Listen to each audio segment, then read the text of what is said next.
El filósofo Jean-François Braunstein ha suscitado recientemente una polémica porque se ha referido a un movimiento social que claramente comporta un carácter ideológico como religión. Braunstein ha dicho que la ideología woke es en realidad una religión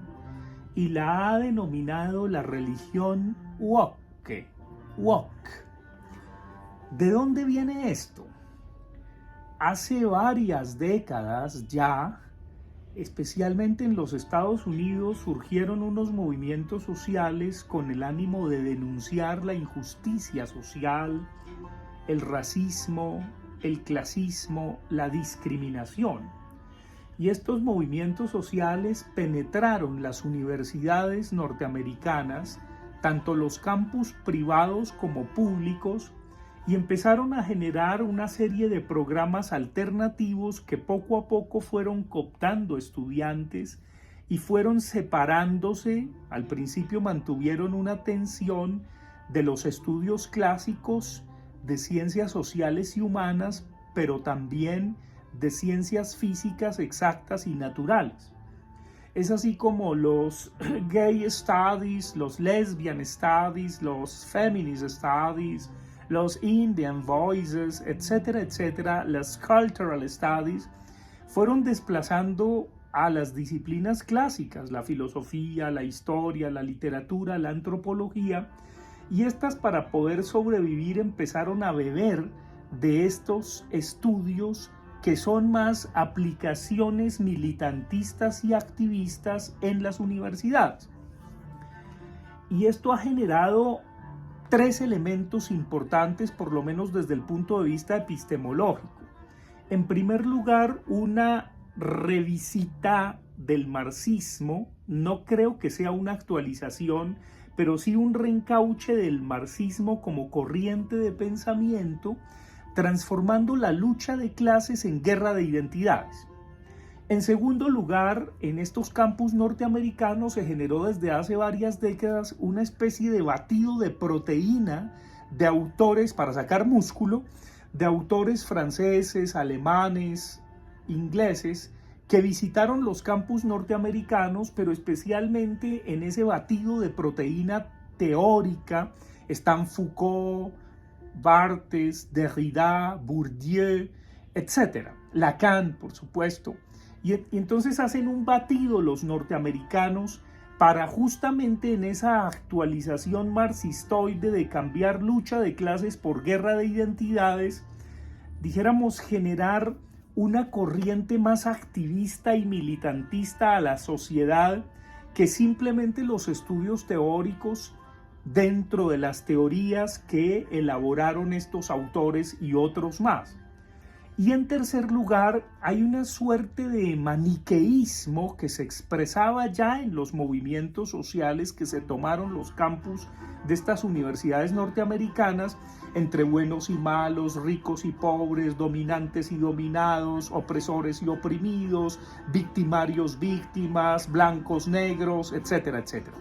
Y ese demonio de la analogía maniqueo, pues evidentemente ha hecho que estos grupos que antes tenían unas reivindicaciones más que justas, al permear ideológicamente las universidades y al hacer que se apartaran las teorías clásicas, que la universidad como centro de pensamiento siguiera cumpliendo con su misión de ser una institución conservadora, matriz de conservación y de cambio, en donde se prepara la acción que transforma, en donde por supuesto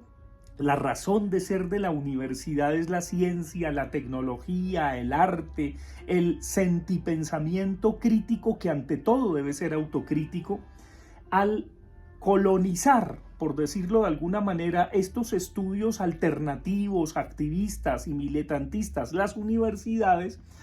primero manteniendo la atención, hicieron que poco a poco las otras disciplinas para subsistir tuvieran que supeditarse, siendo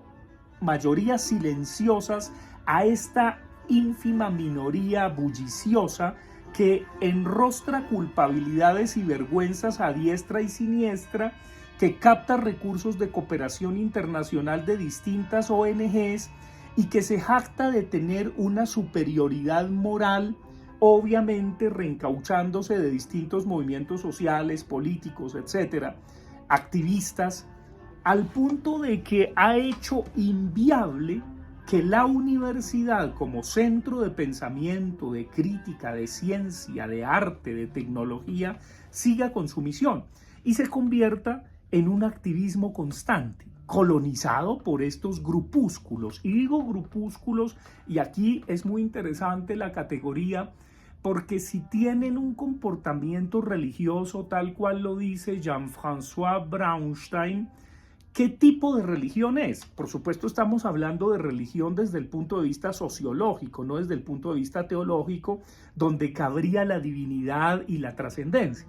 Desde el punto de vista sociológico, para que haya una religión, se requiere de un movimiento social o de un grupo que se reporta a una línea creyente y que reinventa una tradición. Por supuesto, con cultos y creencias, con mitos y ritos, etcétera, etcétera. Desde ese punto de vista es perfectamente válido sociológicamente que uno hable de la religión a Diego Armando Maradona, no solamente en Argentina, sino en Nápoles. A, qué sé yo, a Michael Jackson, a cualquier ídolo de la música pop o de la música rock. Entonces, no necesariamente una religión sociológicamente tiene que tener a una divinidad y tiene que estar preocupada por la trascendencia, repito, desde el punto de vista de la ciencia sociológica. Entonces uno se pregunta, siguiendo a Jean-François Braunstein, ¿qué tipo de religión es el wokismo? Si según él tiene ya sus propios dogmas, sus propios impedimentos autocríticos, porque no permite que se le cuestione nada. Se creen de una superioridad moral y dueñas y poseedoras de la verdad las personas activistas y militantistas de este tipo de despertar. Woke quiere decir despertar, era un despertar ante las injusticias, etcétera, etcétera, pero ahora se ha convertido ya no solamente en la ultracorrección política, sino un señalamiento, una censura, una cancelación de la cultura del otro a geometría variable y con agenda política propia, repito, captando numerosos recursos de patrocinios de multinacionales, del capitalismo que a través de ONGs pues alimenta estos espíritus activistas, militantistas que callan al otro, que censuran y que impiden el progreso de las universidades. En ese sentido es muy importante ver cómo hay una cantidad de pensadores, de autores especialmente argentinos, portugueses, españoles y franceses que empiezan más que a combatir, a cuestionar los distintos wokismos y ver cómo de alguna manera hay una alianza entre estos wokismos y ciertos partidos políticos de izquierda que se dicen progresistas para reencauchar sus cuotas y sus clientelas de poder. Entonces, evidentemente ahí estamos asistiendo a que esto horada la misión y la visión de la universidad. Entonces, la universidad da lugar a una suerte de religión woke. Pero, ¿qué tipo de religión es?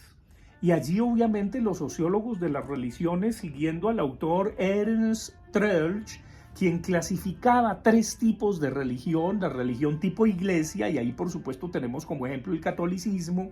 la religión tipo mística, en donde hay un profeta, un iluminado, etcétera, etcétera, que luego genera un culto, una movilización, peregrinaciones, y la religión tipo secta, que se atomiza, que se pelea entre ella, que genera más grupúsculos y por supuesto en este caso se pelean sobre todo por los recursos de cooperación internacional, por los patrocinios que vehiculan a través de las ONGs, cayendo en la tentación de creerse buenos, de hacer el bien y por supuesto de dárselas de mesías y salvadores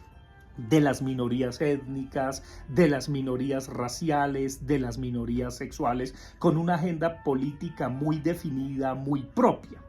Entonces, uno se pregunta si las universidades están siendo tomadas de esta manera wokista, con esos 3 elementos, un reencauche marxistoide que cambia lucha de clases por guerra de identidades, que recicla cual proteína para sacar músculo a teóricos posmodernos y que tiene una visión maniquea del mundo en donde hay buenos y malos, dominantes y dominados, los del norte y los del sur, los ricos y los pobres, victimarios y víctimas. Y este punto sí que es importante, porque estos movimientos, estos grupúsculos realmente sectarios se adueñan de la noción de víctima que hasta hace unos años pertenecía exclusivamente a quienes padecieron el holocausto nazi,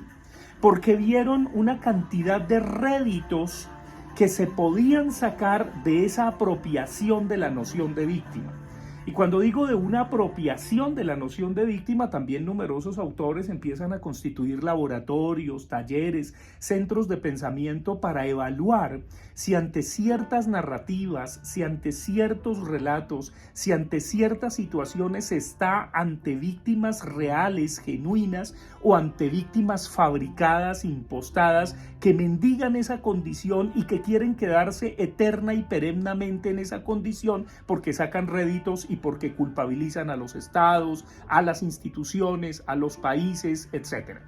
Esto es muy interesante porque una verdadera víctima quiere dejar ese estado, quiere ser sujeto social, no quiere mendigar per secula seculorum esa miserabilidad, no quiere adueñarse de la debilidad ni de la vulnerabilidad.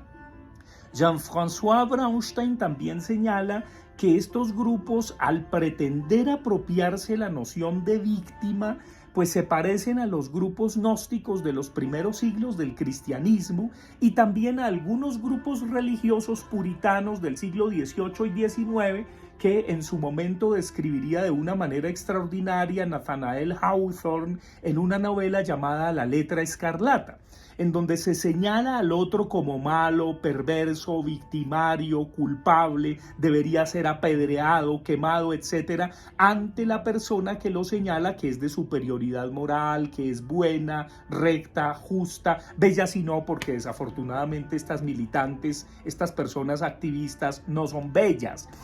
son feas, la fealdad las caracteriza,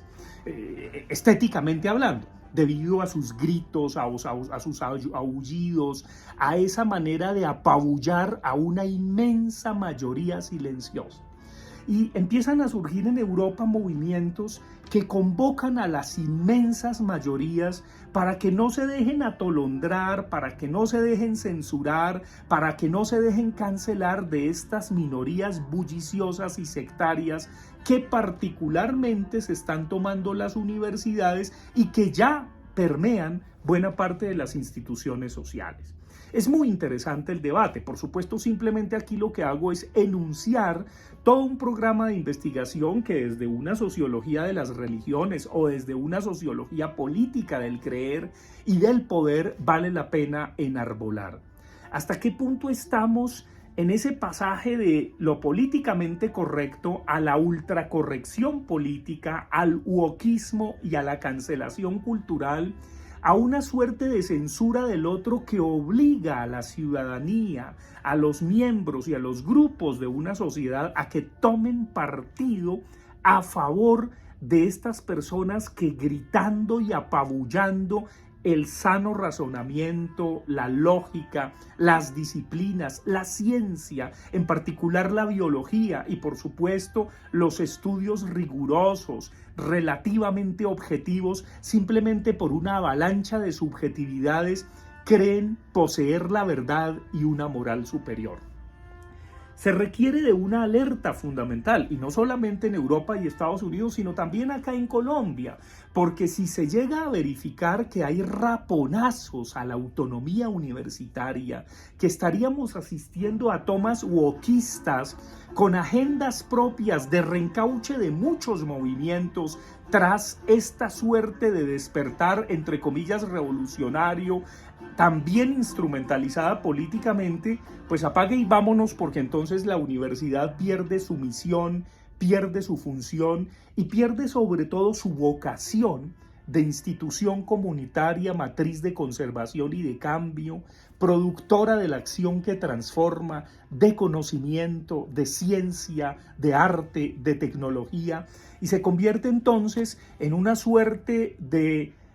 nido para el lumpen proletariado del espíritu solamente activista, con una perspectiva de poseer la verdad absoluta y una moral superior.